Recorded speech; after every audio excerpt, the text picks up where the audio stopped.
Hello student. तो कैसे हो सभी लोग। तो आज अपन लोग बात करने वाले हैं बहुत ही इम्पोर्टेंट टॉपिक के बारे में, जिसका नाम है बायोलॉजिकल क्लासिफिकेशन। तो आज अपन लोग बायोलॉजी क्लासिफिकेशन में मोनेरा किंगडम को कंप्लीट पढ़ लेंगे। तो सबसे पहले अपन लोग बात करते हैं बायोलॉजिकल क्लासिफिकेशन। बायोलॉजिकल क्लासिफिकेशंस का मीन्स क्या होता है, what is the means of biological classification. तो यदि अपन लोग बायोलॉजिकल क्लासिफिकेशंस की मीन्स की बात करें तो मीन्स क्या हो जाएगा इसका। यदि अपन लोग बायोलॉजिकल से बात करें तो मतलब living organism. Living organism.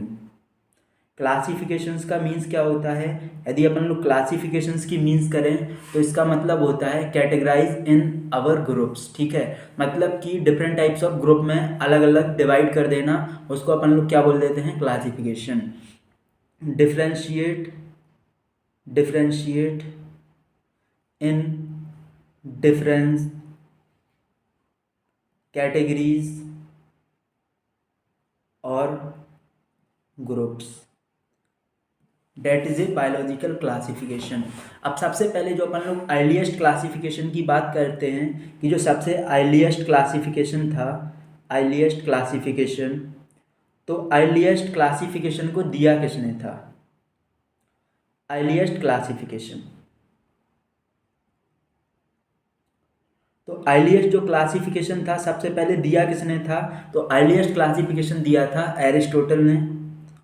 Aristotle Aristotle ने बताया क्या था, जो अर्लीस्ट क्लासिफिकेशन था तो एरिस्टोटल ने बताया था कि अपन लोग इनको on the basis of morphological characters, on the basis of morphological characters, morphological characters divided into two different parts. तो अपन लोग क्या करेंगे, इनको टू डिफरेंट पार्ट्स में डिवाइड कर देंगे। एक तो डिवाइड करेंगे अपन लोग किस पे, एक तो अपन लोग डिवाइड कर देते हैं इनको प्लांट्स। ठीक है, प्लांट्स, और दूसरा डिवाइड कर दिया एनिमल्स। अब जो प्लांट्स डिवाइड किया है, प्लांट्स को अपन लोग थ्री पार्ट्स में डिवाइड कर देंगे। थ्री पार्ट्स उसके क्या क्या हो जाते हैं, तो थ्री पार्ट्स हो जाते हैं हर्ब्स, सिरप्स एंड ट्रीज। तो ये इसके मेन डिफरेंट टाइप्स हैं। इसके बाद आते हैं अपन लोग एनिमल्स पर। तो एनिमल्स को on the basis of RBC अपन लोग टू पार्ट्स में डिवाइड करते हैं। किसके बेसिस पर, on the basis of RBCs, मतलब जिसमें आरबीसी प्रेजेंट होंगी उसको अपन लोग क्या बोल देंगे, इनइमा, और जिसमें आरबीसीज अब्सेंट होंगी उसे क्या बोल देंगे, एनीमा, एनीमिया। ठीक है, एक तरीके से।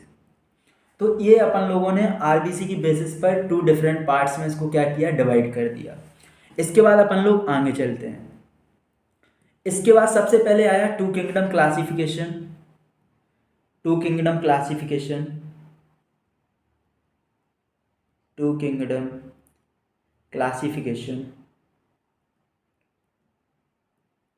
टू किंगडम क्लासिफिकेशन दिया किसने था, सबसे पहले टू किंगडम क्लासिफिकेशन की बात करें तो टू किंगडम क्लासिफिकेशन किसने दिया था, लीनियस।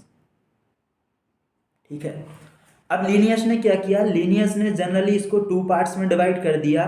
अब वो टू पार्ट्स क्या क्या होते हैं, तो टू पार्ट्स क्या क्या थे, वो टू पार्ट्स हो जाएंगे प्लांटी और एनिमेलिया।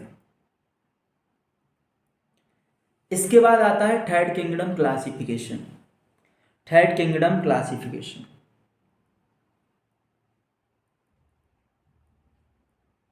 थर्ड किंगडम क्लासिफिकेशन की बात करें तो थर्ड किंगडम क्लासिफिकेशन दिया किसने था, थर्ड किंगडम क्लासिफिकेशन किसने दिया था, थर्ड किंगडम क्लासिफिकेशन दिया है अर्नेस्ट हेकल। Ernst Haeckel. अब अर्नेस्ट हेकल ने क्या किया, अर्नेस्ट हेकल ने इसको डिफरेंट टाइप्स ऑफ पार्ट्स में डिवाइड किया। क्या क्या, तो इन्होंने डिवाइड किया प्रोटिस्टा, प्लांटी और एनिमेलिया। इसके बाद अपन लोग आते हैं four kingdom classification. Four kingdom classification, यदि फोर किंगडम क्लासिफिकेशन की बात करें तो फोर किंगडम क्लासिफिकेशन दिया था कोपलैंड। कोपलैंड कोपलैंड ने क्या किया, कोपलैंड में इसमें और इंक्लूडेड कर दिया फंजाई को। तो क्या क्या हो जाएगा, तो इसमें हो जाता है सेम पार्ट्स होंगे, protista, fungi, Plantae and animalia. ठीक है, तो इसको इन्होंने अलग अलग पार्ट्स में डिवाइड किया। सबसे इंपॉर्टेंट आता है five kingdom classification. Five kingdom classification, five kingdom classification. यदि अपन लोग फाइव किंगडम क्लासिफिकेशन की बात करें तो फाइव किंगडम क्लासिफिकेशन दिया किसने था, सबसे इंपॉर्टेंट बात ये आती है। तो जो फाइव किंगडम क्लासिफिकेशन था ये दिया था हमारे बिटेकर चाचा ने, बिटेकर। ठीक है, अब दिया किस ईयर में था, 1969, मोस्ट इंपोर्टेंट। ठीक है, अब इन्होंने डिफरेंट टाइप्स ऑफ पार्ट्स में डिवाइड कर दिया। अब क्वेश्चन ए आता है कि इन्होंने जो डिवाइड किया था उसका बेसिक्स क्या था, क्या इन्होंने इसका बेसिक्स लिया है। तो इसके बेसिक्स क्या थे, बेसिस ऑफ सम क्राइटेरिया। और वो क्राइटेरिया क्या है, वो क्राइटेरिया पर क्वेश्चन आएगा। इसके मेन क्राइटेरिया क्या क्या आ जाते हैं। सबसे पहला जो क्राइटेरिया आता है वो आता है सेल स्ट्रक्चर, सेल स्ट्रक्चर। दूसरा क्या आ जाएगा, बॉडी ऑर्गेनाइजेशन।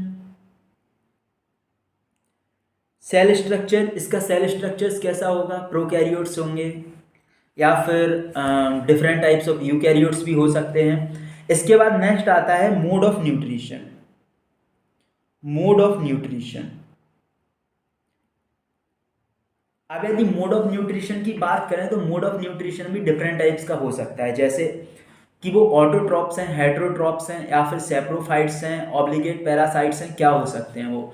ऑटोट्रॉप्स का मतलब अपन लोग जानते हैं, ऑटोट्रॉप्स होते क्या हैं, विच ऑर्गेनिज्म जो क्या करें, प्लांट से अपना न्यूट्रिशन लें, that is called autotrophs. Heterotrophs क्या होते हैं, डिफरेंट टाइप्स ऑफ ऑटोट्रॉप्स पर जो डिपेंड होते हैं, that is called autotrophs. Obligate parasites क्या होते हैं, ऐसे पैरासाइट्स जो किसी दूसरे पर डिपेंड हैं। अब या तो वो सेप्रोफाइट्स हो सकते हैं और ऑब्लिगेट हो सकते हैं। यदि वो सेप्रो हैं मतलब कि डेड ऑर्गेनिज्म पे डिपेंड होंगे। यदि क्या है, यदि अपन लोग बात करते हैं कि वो क्या है, यदि वो ऑब्लिगेट है मतलब डेड और लिविंग दोनों पर वो क्या कर सकते हैं, सर्वाइव कर सकते हैं, उसे अपन लोग क्या बोल देते हैं, उसे अपन लोग बोल देते हैं ऑब्लिगेट पैरासाइट। बॉडी ऑर्गेनाइजेशन की बात करें तो अपन लोग पढ़ते हैं different types of body organisation, जैसे कि सेलुलर टाइप भी हो सकता है, टिश्यू टाइप भी हो सकता है, या फिर ऑर्गन लेवल, और उसके बाद आता है organ system level, organ system, और नेक्स्ट आ जाता है ऑर्गेनिज्म। तो ये इसका क्या हो जाता है, ये हो जाता है इसका बॉडी ऑर्गेनाइजेशन। और क्या क्या लिया था इन्होंने, और इन्होंने लिया रिप्रोडक्शन, कि इसका रिप्रोडक्शन कैसा होगा, सेक्सुअल होगा या एसेक्सुअल होगा। इसके बाद नेक्स्ट अपन लोग बात करते हैं कि नेक्स्ट इन्होंने क्या लिया था, तो नेक्स्ट इन्होंने लिया फाइलोजेनेटिक रिलेशनशिप। फाइलोजेनेटिक रिलेशनशिप मतलब, फाइलोजेनेटिक रिलेशनशिप का मतलब क्या है कि उसके एंसेस्टर क्या हैं, study of ancestor, it is called phylogenetic relationship. उसे अपन लोग फाइलोजेनेटिक रिलेशनशिप बोल देते हैं। तो यहाँ तक समझ में आया। अब देखो फाइव किंगडम को इन्होंने किस किस पार्ट्स में डिवाइड किया था वो अपन लोग देखते हैं। तो इन्होंने क्या किया, इसको मोनेरा को इसमें कंक्लूड कर दिया। तो देखो, तो मोनेरा को इन्होंने इसमें कंक्लूड किया है, तो क्या क्या आ जाएगा, सबसे पहले आ जाएगा मोनेरा। दूसरा क्या आ जाता है, अपन लोग जानते हैं प्रोटिस्टा। तीसरा क्या आता है, फंजाई। फोर्थ क्या आ जाएगा, प्लांटी। और सबसे लास्ट क्या आ जाएगा, एनिमेलिया। ये इसके क्राइटेरिया हैं। ठीक है, मतलब ये इसका क्लासिफिकेशन है। तो इसके बाद आता है six kingdom classification. Six kingdom classification,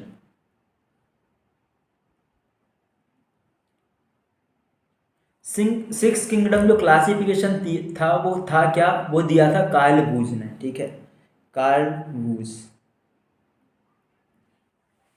अब देखो कार्ल वूज ने क्या किया, कार्ल वूज ने नॉर्मली मोनेरा को दो अलग अलग पार्ट्स में डिवाइड कर दिया। वो क्या क्या थे, आर्की बैक्टीरिया और यू बैक्टीरिया। आर्की बैक्टीरिया क्या होते हैं, आर्की बैक्टीरिया अपन लोग उन्हें बोलते हैं जो कि बहुत प्रिमिटिव है, ठीक है, that is called archaebacteria. मतलब जो बहुत ज़्यादा एक्सट्रीम कंडीशन में भी अपने आप को सर्वाइव कर लेते हैं वो आर्की बैक्टीरिया। यू बैक्टीरिया क्या होते हैं, जो अभी न्यू बैक्टीरिया आए हुए हैं, that is called eubacteria, मतलब फुल्ली डेवलप्ड हैं वो भी। तो देखो अपन लोग इनको अलग अलग कैटेगरी में डिवाइड कर देंगे।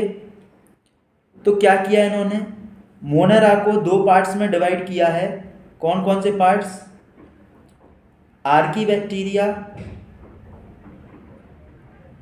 और दूसरा क्या आ जाता है, यू बैक्टीरिया।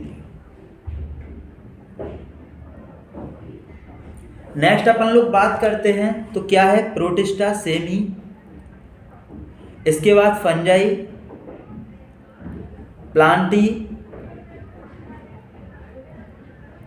और एनिमेलिया। तो ये सिक्स किंगडम क्लासिफिकेशन था। तो देखो ये सब जरूरत क्यों पड़ी, क्या इसके रीजन थे कि इन्होंने इतने सारे टाइप्स के क्लासिफिकेशन दिए। तो सबसे पहले बात थी कि जो सबसे अर्लीस्ट क्लासिफिकेशन आए उसमें प्रोकैरियोट्स और यूकैरियोट्स दोनों को साथ में रख दिया गया, जो कि नहीं रखना चाहिए था।